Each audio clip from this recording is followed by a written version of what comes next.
Hello, আসসালামু আলাইকুম। সবাই কেমন আছেন? আজকে হচ্ছে আমি আমার কফিলের জন্য রাতের খাবার রেডি করতেছি। বার্গার, এটা হচ্ছে সবজি বার্গার। এটা হচ্ছে এই বার্গারটা হচ্ছে সবজি দিয়ে বানানো হয়। আর ওই যে ছোটগুলো আছে না, ওই যে এখন যেগুলো ইয়ে করতেছি, এটা হচ্ছে মুরগির বার্গার।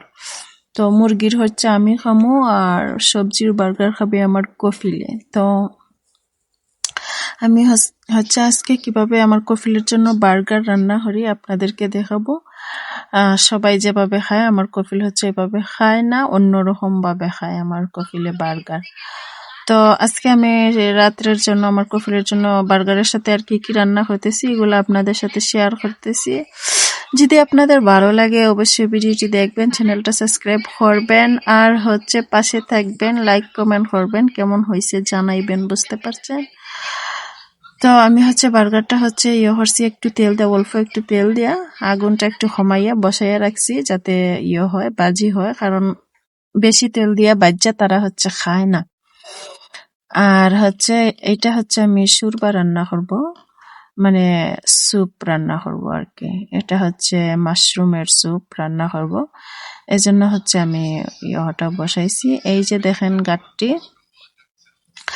যাই হোক, ওরে গাট্টি গাট্টি বলতে বলতে হচ্ছে আমারও স্বাস্থ্য হয়ে যাচ্ছে, আমি এই জন্য ওরে এখন বলিও চিকন চিকন। যাই হোক, এটা হচ্ছে মাশরুম।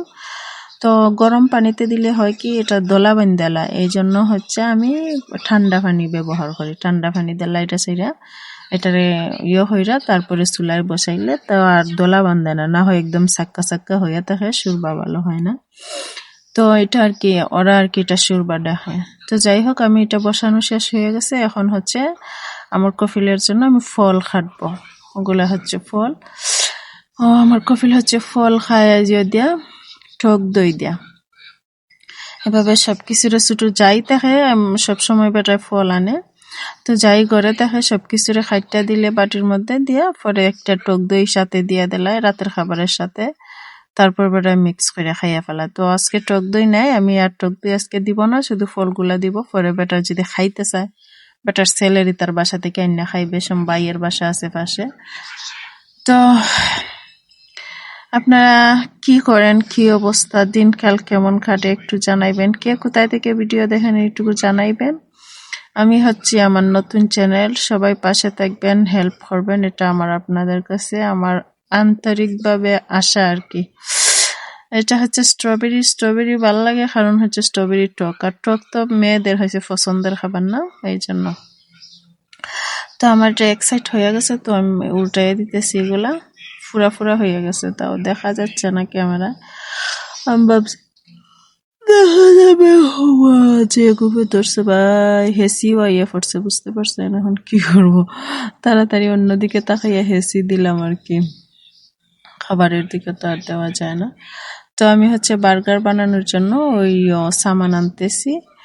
আর হচ্ছে আমি করছি, এই আলু হচ্ছে, আমি যে বার্গার খামু এই জন্য হচ্ছে আলু আমার সুরবাটা একটা নাড়া দিয়ে দিতেছি, কারণ একটু দলা দলা বেঁধে নিছে, আমি যে খাজ করতেছি বসাইয়া রাইখা, এই জন্য একটু শাখা শাখা হয়ে গেছে। তো আমি হচ্ছে ভাবলাম যে আজকে রাতের আমার জন্য কিচ্ছু নাই, রুটি মুটি কিচ্ছু নাই বাসায়। তো যেহেতু বার্গার করতেছি, তো ভাবলাম আলুও বাজিলাই। তো আলুটা বাজছিলাম, ঠিক আছে, বাজাটা আপনাদের দেখাই নাই, একটু বড় বড় হয়ে কাটতে ফেলাইছি, তারপরে অনেক গরম তেলের মধ্যে দিয়ে দিছি। আলু ভাজি আবার বেশি একদম একদম বেশি তেলে বাজলে হয়তো বা ভিতরে কেমন জানি নরম নরম হয়ে গেছে, একটা আছে না তাজা তাজা, এরকম হয় নাই। যাই হোক, কি আর করবো, তো খাইয়া ফেলাইছি। ওরে হচ্ছে বেশটুকু দিয়া দিছি, হয় ও তো অনেক বেশি খাইতে পারে, ওর অল্প খাইলে পেট ভরে না, যেহেতু বড় মানুষ। যাই হোক, খাক। এটা চারটার তো ওরে আমি বেশি হয়ে আলুটা দিয়ে দিছি। তো আমি প্রথমে 2টা আলু আনছিলাম, পরে ভাবলাম না, ওর তো একটু বেশি দেওয়া লাগবে, তারপর আরেকটা আলু। দেখেন কত বড় বড় আলুগুলা না, কিন্তু আলুগুলা এত টেস্ট না, হয়তো বা নতুন আলুর জন্য না কি পুরান আলুর জন্য বুঝি না, মজা হয় নাই।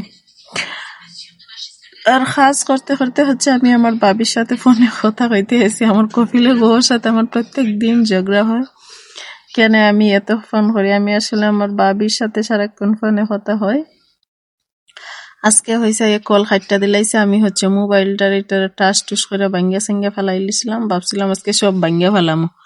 আর আগুইটা দা সারাদিন কাজ করি, একটু কথা বাড়িতে বললে সমস্যা কি, আমি তো আর তোর কাজ দিয়ে কথা হইতেছি না নাকি, না ওইটা বুঝে না। তো যাই হোক আমার স্যুপটা হয়ে গেছে, এখন হচ্ছে আমি গিয়ে একটু আগুনটা বাড়াইয়া দিয়ে গেলাম, এই যে চাখানটা এনে নিলাম, এটারে বাংলাদেশে হটস্পট দেখানোর। তো হটস্পটের ভিতরে রেখে দিলাম, আমার জন্য একটু রেখে দিছে, আমি হচ্ছে বেটারে যত খাবার বানিয়ে দিই আমি একটু একটু খাই। যেহেতু আমি আরবিয়ান খাবার পছন্দ আমার, তো আমার অসুবিধা হয় না।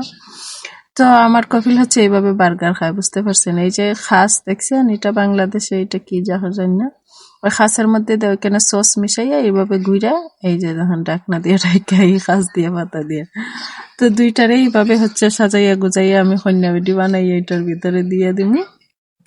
বেটাই হচ্ছে ওইভাবে বার্গার খায়। আর এগুলা কোনো মুরব্বী বা খাসির তার বার্গার না, এগুলো হচ্ছে সবজি দিয়ে বার্গার বানানো। আমি একদিন খাইছিলাম, অনেক মজার। যেহেতু এটা বেটার জন্য আনা হয়, এটা তো আর আমরা খাইলে হবে না, কারণ এত বেশি তো আনে না, অল্প অল্প আনে। তো একদিন বেটার জন্য বানাইছি, পরে বেটা খায় নাই, পরে আমি ভাবলাম আমি খাইয়া ফেলে, খাইছি দেখি অনেক মজাদার। এই হচ্ছে আমার ফলগুলার এইভাবে প্লাস্টিক দিয়ে বান্ধা দিলাম, যে বেটা তো আর এখন খাবে না, আর অনেক কোন সময় খাবে ঠিক নাই, রাত 3টা বাজেও খাইতে পারে, 2টা বাজেও খাইতে পারে, কোনো স্টেশন নাই। এই যে